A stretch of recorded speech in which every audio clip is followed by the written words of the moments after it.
Student, क्या हाल चाल है, कैसे हैं आप सब। तो मेरा बेटा, जैसे कि कल हम लोगों ने बात की थी कि अब हम सिर्फ और सिर्फ एमसीक्यूज को डिस्कस करेंगे। एमसीक्यूज में आप लोगों के प्रीवियस पेपर्स में आने वाले एमसीक्यूज होंगे। सबसे पहले मैं फर्स्ट एमसीक्यूज की बात करता हूं और फर्स्ट एमसीक्यूज है, which one of the following substances have the highest elasticity. आपके पास यहां पे कुछ डिफरेंट सब्सटेंसेस हैं और उनकी बतानी है कि इलास्टिसिटी किसकी हाईएस्ट है। Which of the following substances have highest elasticity। इनमें से किसकी इलास्टिसिटी सबसे ज्यादा है। मेरा बेटा जरा गौर कीजिएगा, ये एमसीक्यूज जितने मेरे इस क्लास में होंगे चैप्टर के वो मैं करवाऊंगा और उसके बाद जो रिमेनिंग रह जाएंगे वो भी, और जो करवा दिए गए होंगे वो एमसीक्यूज भी। दोनों एमसीक्यूज मेरे बेटे आप लोगों को वर्कशीट विद सॉल्यूशन, ये कि आंसर की नहीं, सिर्फ और सिर्फ सॉल्यूशंस के साथ भी आपको ये मिल जाएंगे। तो मेरा बेटा आपने मुझे बताना है rubber, glass, copper, steel. Rubber, glass, copper, steel, इसमें सबसे ज्यादा इलास्टिसिटी किसकी होगी।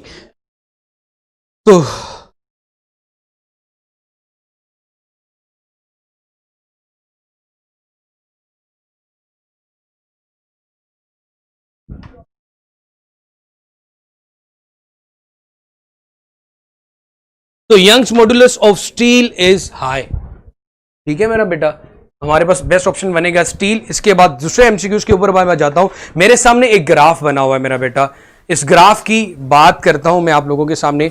ये ग्राफ है मेरे बच्चे आपके पास स्ट्रेस और स्ट्रेन के दरमियान। ग्राफ मेरे बेटे आ रहा है आपके पास, यहां पे वाई एक्सिस पे स्ट्रेस है और एक्स एक्सिस पे स्ट्रेन है। एक्स और वाई ये हमारा ओरिजिन है। अब मेरा बेटा ग्राफ ये है कुछ,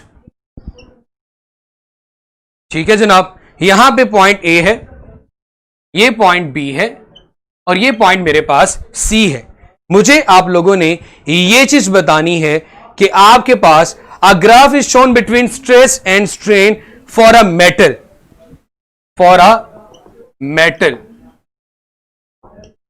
अब मेरा बेटा आपके पास एक मेटल के लिए एक स्ट्रेस और स्ट्रेन का ग्राफ गिवन है। आपने मुझे यह बताना है कि यहां पे सबसे बेस्ट वे में हुक्स लॉ ग्राफ के किस पार्ट में ओबे हो रहा है। मैं वो पार्ट्स का नाम लिख देता हूं, A B O A, B C या सी डी।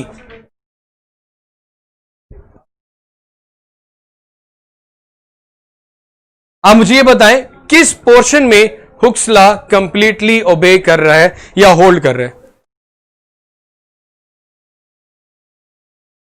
यजदान को देखिए क्या कमेंट कर रहा है, और यजदान को भी ब्लॉक कर दें अगर इसने किसी किस्म की कोई फजूल बात की है। ऊपर देखो जरा कमेंट इसका, ये नीचे नीचे नीचे। उकाशा भाई का तो कट तो नहीं। मेरा बेटा आप लोगों को हमेशा ये बात बताता हूँ कि इंसान के बच्चे बन के क्लास में बैठा करो, इंसान के बच्चे। और जहाँ तक मुझे पता है ना कि हम लोग इस स्लैंग लैंग्वेज को बड़े अच्छे से अंडरस्टैंड करते हैं, बड़े ही अच्छे से। मेरा बेटा कोशिश किया करे कि अपनी औकात में रहा करे।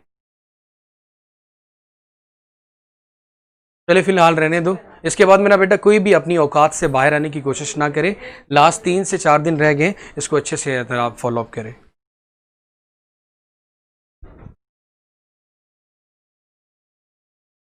क्योंकि मेरे बच्चे हमें बड़े अच्छे से पता है। अब इसका जो बेस्ट आंसर क्या बनेगा मुझे वो बताएं, A B O A, B C या सी डी। इट्स ओके मेरा बेटा, मैंने आंसर पूछे, मुझे आंसर बताएं इसका आंसर क्या बनेगा। ग्राफ का कौन से पोर्शन में हुक्स लॉ कंप्लीटली या ज्यादा अच्छे से ओबे किया जा रहा है। एंड हुक्स लॉ क्या है मेरा बेटा, stress is directly proportional to strain. क्या ऑप्शन बनता है मेरा बेटा आप लोगों के सामने, A B O A, B C या सी डी।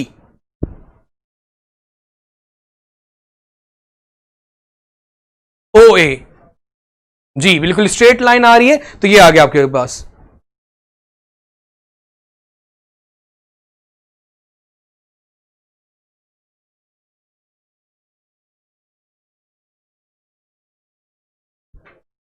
मेरा बेटा चार्ली नहीं, बीटा ऑप्शन आ रहा है।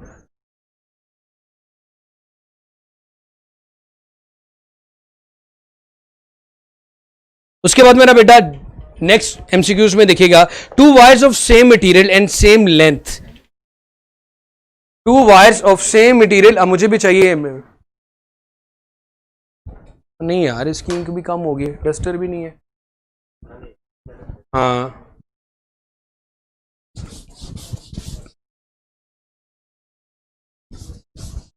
बेटा स्ट्रेस और स्ट्रेन जब डायरेक्टली प्रोपोर्शनल होते हैं अब्दुल्ला मेरे भाई, तो आपके पास एक स्ट्रेट लाइन आती है जब भी डायरेक्टली प्रोपोर्शनल का साइन आता है। अब मैं लिखने लगा हूं, to wires of same material, to wires of same material, बात सुना,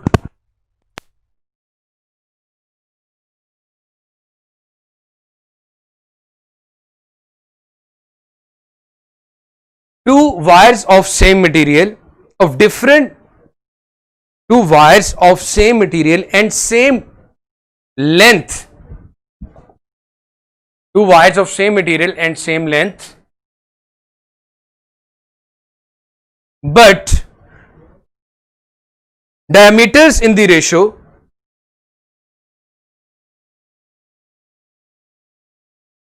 स्लाइड्स के थ्रू सर, अब भी स्लाइड्स, चलिए मेरा बेटा कल से फिर स्लाइड्स के थ्रू कर लेंगे।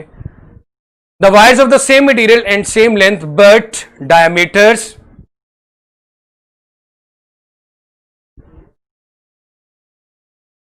इन द रेशियो 1:2। डायमीटर्स की जो मेरा बेटा रेशियो है वो 1:2 है। Are stressed by the forces, are stressed by the forces F1 F2 respectively,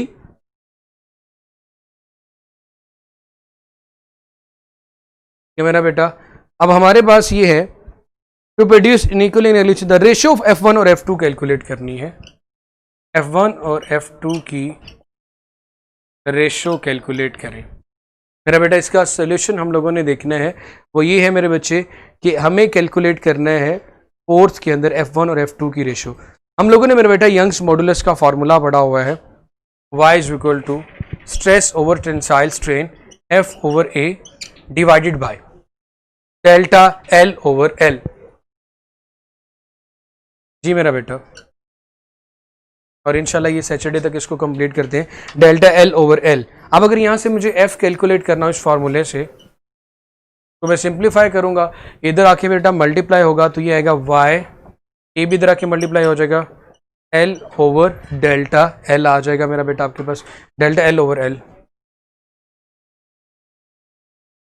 यहां से F का फॉर्मूला मेरे पास ये आ गया, लेकिन मैं F1 और F2 दोनों की रेशियो कैलकुलेट करना चाहता हूं, लाइक F1 ओवर F2 ये चीज़ कैलकुलेट करना चाहिए। ऊपर F1 का फार्मूला लिखूंगा जो कि मेरे पास मेरा बेटा क्या आएगा, उस Y1 ओवर Y2, या ये लिख दें Y1 multiply by A1 multiply by delta L1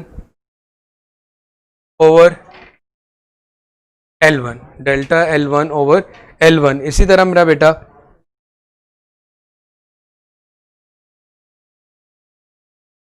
divided by Y2 into A2 into delta L2 over L2। ये हम लोगों ने मेरा बेटा कैलकुलेट करना है। अब यहां से अगर आप लोग गौर करो तो हमारे पास जो चीज गिवन है वो ये है कि इनके Y1 और Y2, मतलब आपके पास मटेरियल की लेंथ, यंग्स मॉडुलस भी दोनों का सेम है, Y1 is equal to Y2 आ रहा है, और उसके बाद इनकी जो आपके पास लेंथ्स हैं वो भी दोनों की सेम है, L1 is equal to L2, और जो चेंज इन लेंथ है वो भी मेरा बेटा इक्वल। मेरे बच्चे हम लोग एमसीक्यूज कर रहे हैं और एमसीक्यूज हमारे रेलिवेंट टू द स्ट्रेस और स्ट्रेन आ रहे हैं। यही बात की थी आप लोगों से भी कल कि मेरा बेटा अब एमसीक्यूज ही करेंगे, तो हमारे पास सिर्फ और सिर्फ अगर कोई चीज़ बच जाती है तो वो सिर्फ और सिर्फ एरिया बच जाता है। ये भी कैंसिल हो गया, ये भी कैंसिल हो गए। अब मेरे पास क्या बच गया, ऊपर A1 और नीचे क्या गया A2, तो F1 आपके पास इक्वल आ रहा है और F2 ऊपर आपके पास आ रहा है मेरा बेटा A2 और नीचे आ जाएगा A1। तो ये यहाँ पे आपके पास मेरा बेटा बनेगा A1 का आएगा, एरिया क्या होता है पाई आर स्क्वायर, इधर भी क्या आ गया पाई आर स्क्वायर, इसके लिए R1 और इसके लिए R2। अगेन मेरा बेटा पाई पाई के साथ कैंसिल हो जाएगा। अब क्या आ गया F1 ओवर F2। अब रेडियस क्या होता है डायमीटर का हाफ, देखो हुआ ना मुश्किल, A1 और D2। हमने डायामीटर की रेशियो कैलकुलेट करनी थी, तो सिंपली हमने फोर्स कैलकुलेट की यंग्स मॉडुलस के फॉर्मूले से, F1 और F2 लिखा, वहाँ से जब देखा कि लेंथ और y की वैल्यू सेम है, तो फिर उसके बाद हमने ये चीज़ देखी मेरा बेटा कि आपके पास सिर्फ और सिर्फ ऊपर A1 बच रहा है, नीचे A2, area pi r square के इक्वल होता है, नीचे वाला एरिया भी पाई आर स्क्वायर के इक्वल है, दोनों आपके पास कैंसिल आउट हो गए। अगेन आपके पास आ रहा है D1 डी ओवर 2 का whole square divided by D2 over का होल स्क्वायर। तो यहाँ पे अगेन आपको पता है कि 2 के साथ कैंसिल हो जाएगा। अब सिंपली जो फाइनलाइज आपके पास रेशियो आ रही है F1 ओवर F2 की, वो किसके को ला रही है मेरा बेटा, D1 का स्क्वायर डिवाइडेड बाई D2 का स्क्वायर, D1 ओवर D2 का स्क्वायर आ रहा है। अब डायमीटर की जो रेशियोज हमारे पास गिवन थी वो 1 रेशियो मेरा बेटा 2 थी, ऊपर 1 था और नीचे क्या आ रहा था मेरा बेटा 2। मैं पुट करता हूँ 1 ओवर 2 का होल स्क्वायर, इधर आ रहा है F1 ओवर F2, तो ये आपके पास क्या बन गया 1 ओवर 4। तो मैं लिख सकता हूँ F1 ratio into F2 is equal to 1 ratio, एक डिवाइडेड बाई 4 लिखा हुआ है, तो मेरा बेटा इसको लिख सकते हैं 1 रेशियो 4। अब मेरा बेटे यहाँ पे सबसे पहले मुझे ये चीज़ बता दें कि ये पॉइंट क्लियर हुआ है, तो मैं अगले वाला नेक्स्ट पॉइंट डिस्कस करता हूँ। आपके सामने मेरा बेटा 2 वायर्स जिनके सेम मटेरियल है, यंग्स मॉडुलस उनका सेम होगा, लेंथ भी उनकी, उनके डायामीटर की रेशियो गिवन थी और हमसे फोर्सेस की रेशियो पूछी गई थी। जी मेरा बेटा वो भी होगी।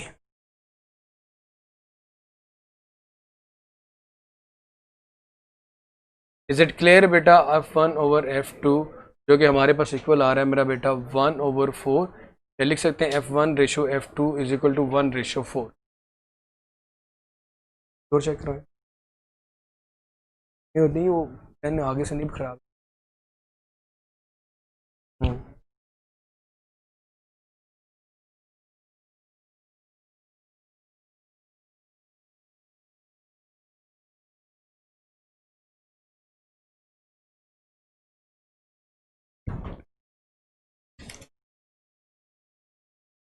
आगे डायमेंशन से रेलिवेंट क्वेश्चन है मेरा बेटा कि आपके पास इन चारों क्वांटिटीज़ में से ऐसी कौन सी क्वांटिटी है जिसकी डायमेंशन नहीं होती।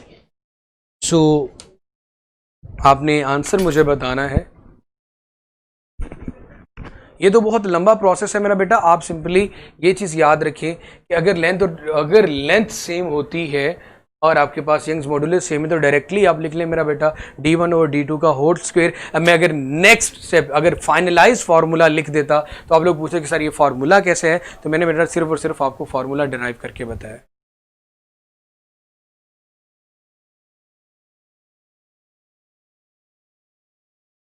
परफेक्ट है, इसको भी फिलअप कर दिए, ज़्यादा अच्छा है।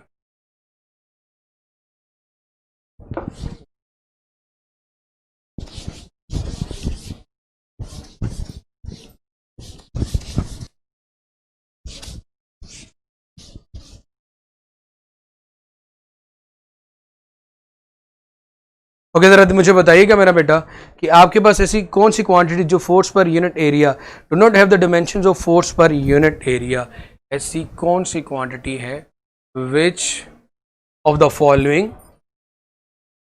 फॉलोइंग फिजिकल क्वांटिटीज विच, और ये देखो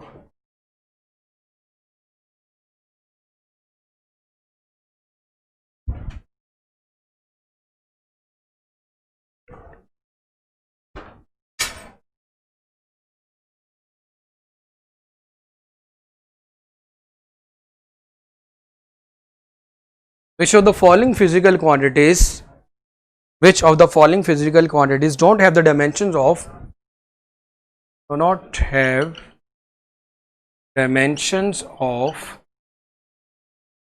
force per unit area। Option A, B, E और डी।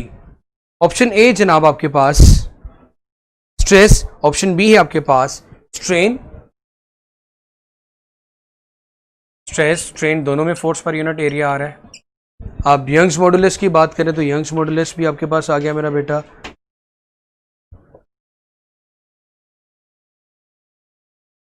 स्ट्रेस ओवर सेंट्राइल स्ट्रेन। डी आपके पास मेरा बेटा आ गया प्रेशर। प्रेशर आपके पास होता है is equal to F over A. यहां पे आप लोगों ने मुझे बताना है कि क्या ऑप्शन आपके पास बेस्ट आ रहा है फिफ्थ का।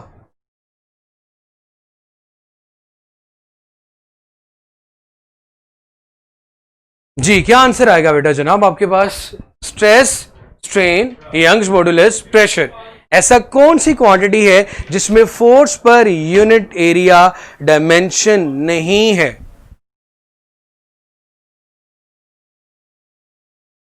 Force per unit area actually क्या होता है मेरा बेटा?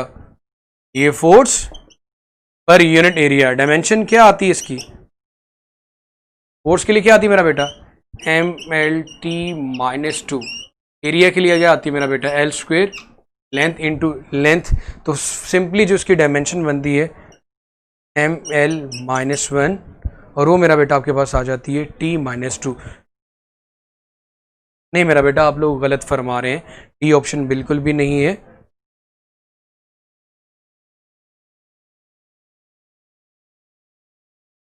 हमारे पास ऑप्शन बनता है मेरा बेटा इसका B. B is the best option, और वो बीटा इसलिए है कि मेरे बच्चे जब हम अगर निकालेंगे स्ट्रेन, स्ट्रेन अगर आप निकालोगे मेरा बेटा वो change in length divided by original length है। तो डेल्टा एल ओवर एल, ऊपर भी डायमेंशन लेंथ नीचे भी डायमेंशन लेंथ, तो ये आपके पास डायमेंशन लेस क्वांटिटी आ जाएगी। नो डायमेंशन, क्लियर नहीं नजर आ रहा मेरा बेटा? अगर क्लियर नजर नहीं आ रहा अपनी वीडियो क्वालिटी को मेरा बेटा चेंज करके देखें।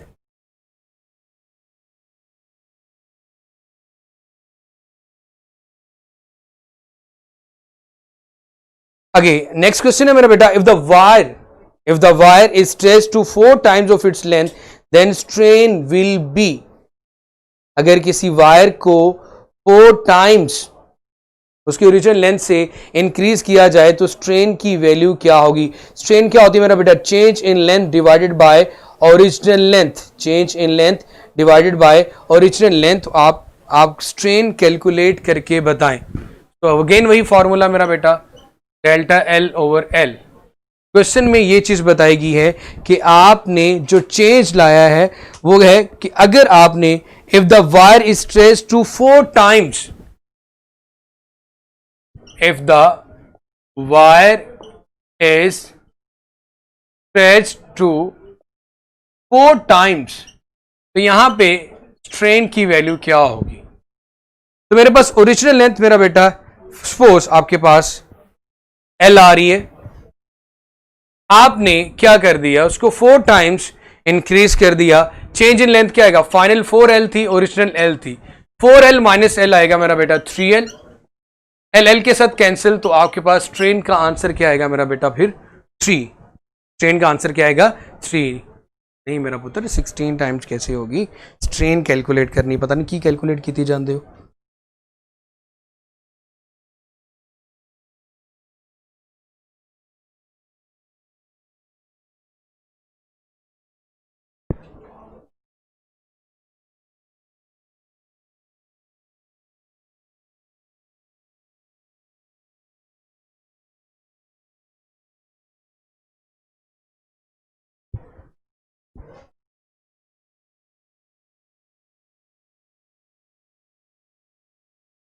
मेरे बेटा नॉट लिखा हुआ है, don't have.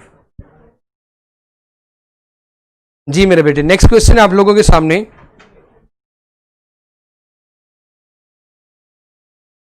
Again Young's modulus से रेलिवेंट क्वेश्चन है कि आपके पास Young's modulus of steel is, इसको मैं रेस करने लगा हूं मेरा बेटा, कर दूं रेस? यहां तक कोई इशू है तो मेरा बेटा बता दे।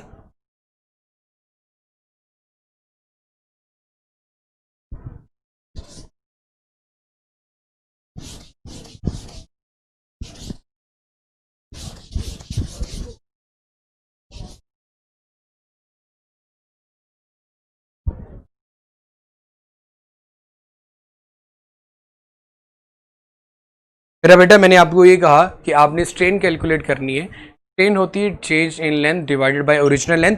किसी भी वायर की लेंथ एल थी ओरिजिनल, ये तो एल ही रहेगी, आपने उसको 4 टाइम्स स्ट्रेच कर दिया, मतलब डेल्टा क्या होता है मेरा बेटा, फाइनल माइनस इनिशियल।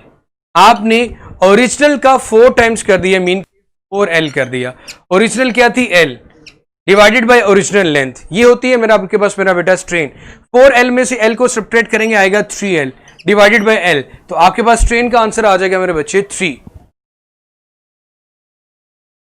जी अहमद, होन समझ आया मेरा पुत्र के नहीं आया? जी अक्सा बेटा।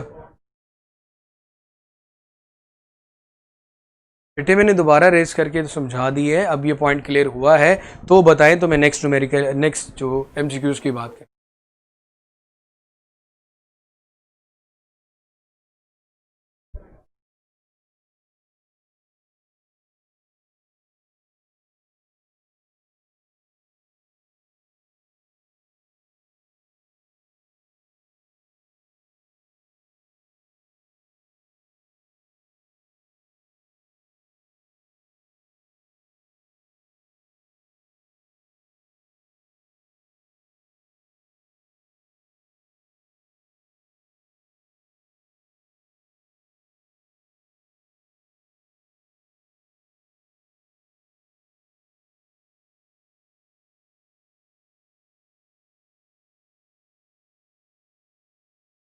चलो मेरा पुत्र, बड़ी चंगी गल है जी, समझ आ गई।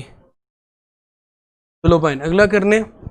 नेक्स्ट है मेरा पुत्र आपके पास, Young's modulus of steel is, Young's modulus of steel is 2 multiply by 10 की पावर 11। मेरी कोशिश है यार मैं आपसे वो पूछूं क्या आंसर आएगा, इससे बेहतर है कि खुद ही सॉल्व करता जाऊं। Young's modulus of steel is, आपके पास मेरा बेटा गिवन है 2 मल्टीप्लाई बाय 10 की power 11 newton per metre square. A steel wire has a length of 1 metre and area of cross section 1 millimetre per square. y की value है आपके पास 2 मल्टीप्लाई बाय 10 की power 11 newton per metre square. Then आपके पास steel of wire has length आपके पास आ रही है मेरा बेटा 1 metre and then area of cross section A आ रहा आपके पास 1 millimetre square and the energy stored is, energy की वैल्यू कैलकुलेट करें व्हेन एक्सटेंशन इज, जो उसके अंदर एक्सटेंशन प्रोड्यूस हो रही है वो आपके पास मेरा बेटा एल, वो आपके पास भी आ रही है 1 मीटर। जनाब ये डाटा है आपके पास। जी मेरा पुत्र पूरा लेक्चर पंजाबी में दे दूंगा, कोई मसला ही नहीं है, इसमें केड़ा मेरा जोर लगना है। हाँ मेरा बेटा, हमारे पास जो फॉर्मूला होता है एनर्जी का या वर्क कैलकुलेट करने का, वो यंग्स मॉडुलस में ये आता है, is equal to work 1/2 Y A into L square divided by L. इस फार्मूले में जब हम वैल्यूज पुट करेंगे मेरा बेटा, तो हमारे पास 1/2 2 मल्टीप्लाई बाई 10 की पावर 11, एरिया आपके पास 1, लेंथ आपके पास 1 मिलीमीटर है, तो उसको मेरा बेटा जहरी सी बात है हमें लिखना पड़ेगा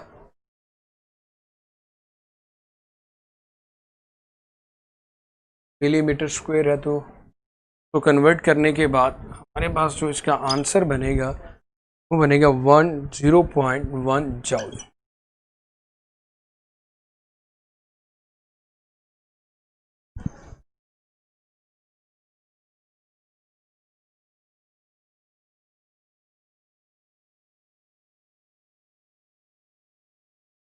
ये अब सर बताएंगे मेरा बेटा, लास्ट डे वाले दिन जितनी गपशप होगी इंशाल्लाह ज़रूर करेंगे, कोई मसला ही नहीं है यार, में कोई बड़ी बात है।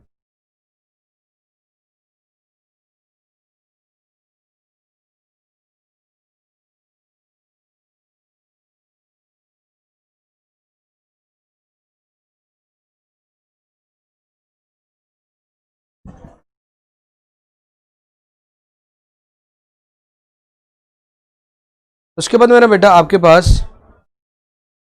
एक क्वेश्चन है,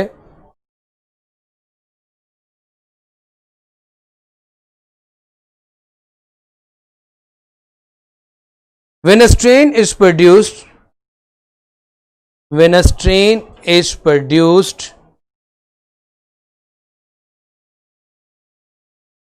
in a body within the elastic limit body, its internal energy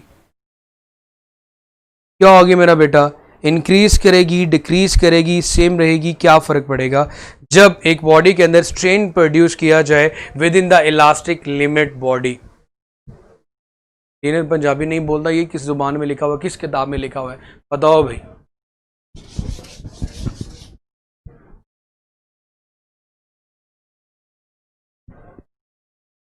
When strain is produced in a body, when strain is produced in a body within elastic limit, इनकी कोई अपनी फिलॉसफी होगी, within elastic limit, then its internal energy is its internal energy। भाई जब आप एक elastic limit के अंदर रहते हुए स्ट्रेन प्रोड्यूस करते हो तो इंटरनल एनर्जी इंक्रीज करेगी या रिमेन सेम रहेगी, क्या आएगा भाई?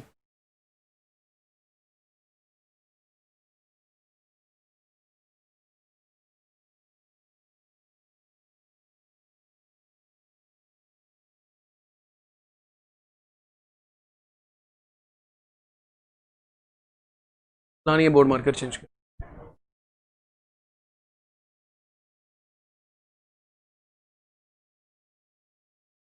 जी मेरे बेटे जरा बताएगा, इंटरनल एनर्जी इंक्रीज करेगी, डिक्रीज रहेगी, रिमेन सेम, तो मेरा बेटा इसका आंसर क्या बनता है? So due to increase in intermolecular distance आपकी इंटरनल एनर्जी मेरा बेटा इंक्रीज कर जाएगी।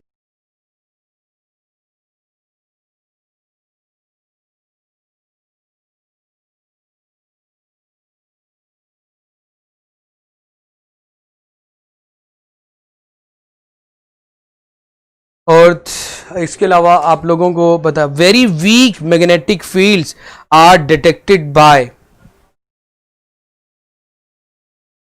वेरी वीक मैग्नेटिक फील्ड किस डिवाइसेस से डिटेक्ट किए जाते हैं? इसके अंदर एक एमसीक्यूज है इसी का, वेरी वीक मैग्नेटिक।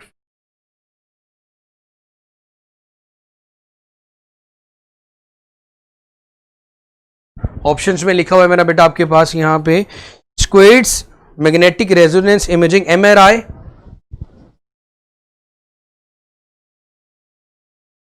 या फिर आपके पास ऑसिलोस्कोप सीआरओ, या फिर आपके पास यहां पे लिखा हुआ है मेरा बेटा स्क्वेड्स।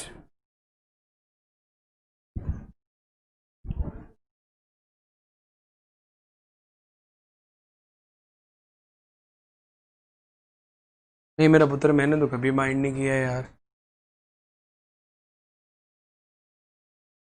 ऐसा कुछ भी नहीं है यार, इसमें पंजाबी मतलब कोई गाली थोड़ी है। इट इज बेस्ट, बिल्कुल अमेर खान आपने बिल्कुल ठीक फरमाया मेरा बेटा।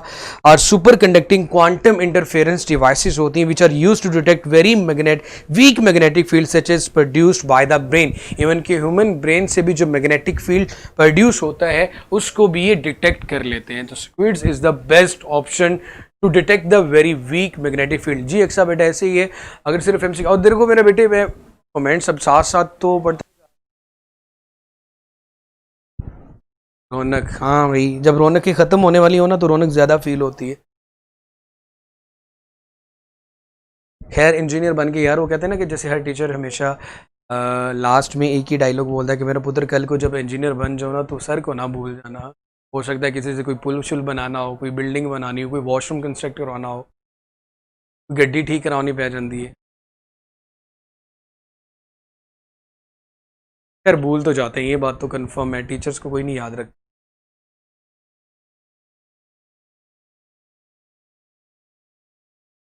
इसलिए हम भी इन बातों को ज़रा दिल पे नहीं लेते।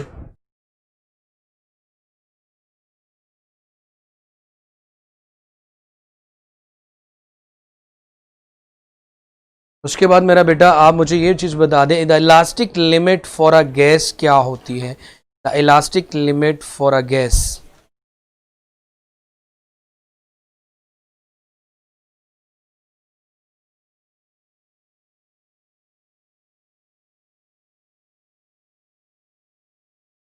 एग्जिस्ट करती है, exist only at absolute zero. Elastic limit for a gas मौजूद होती है या नहीं होती है? Exist for a perfect gas and do not exist. मेरा बेटा याद रखना जब इलास्टिक लिमिट की बात की जाएगी, क्योंकि इनके दरमियान किसी किस्म की कोई इंटरनल फोर्स मौजूद नहीं होती, no internal force, no internal force exist, it means कोई इलास्टिक लिमिट या इलास्टिसिटी यहाँ पे अवेलेबल नहीं होती। जी इंशाल्लाह इंशाल्लाह यज़दान बेटा, मैं भी अब सबको याद रखूँगा। हाँ इंशाल्लाह ज़रूर कांटेक्ट में रहेंगे। हाँ यार, अगर इससे रेलिवेंट आपका इरेलीवेंट कोई भी क्वेश्चन होता है, जो टॉपिक आपका मिस हो गया, तो अगर आप मेरे नाम से भी सर्च करेंगे तो आपको सारी चीज़ें यूट्यूब पे मिल जाएंगी।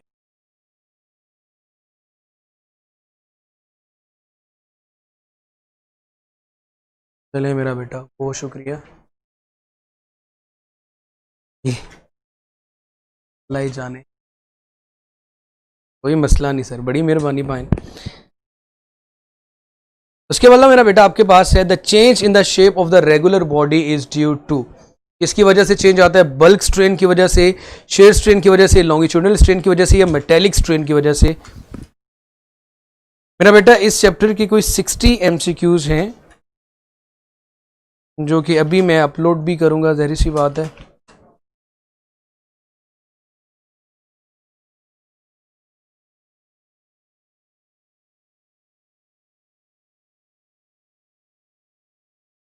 The change in the shape of the regular body is due to, किसकी वजह से होता है मेरा बेटा? Shearing strain causes the change in the shape.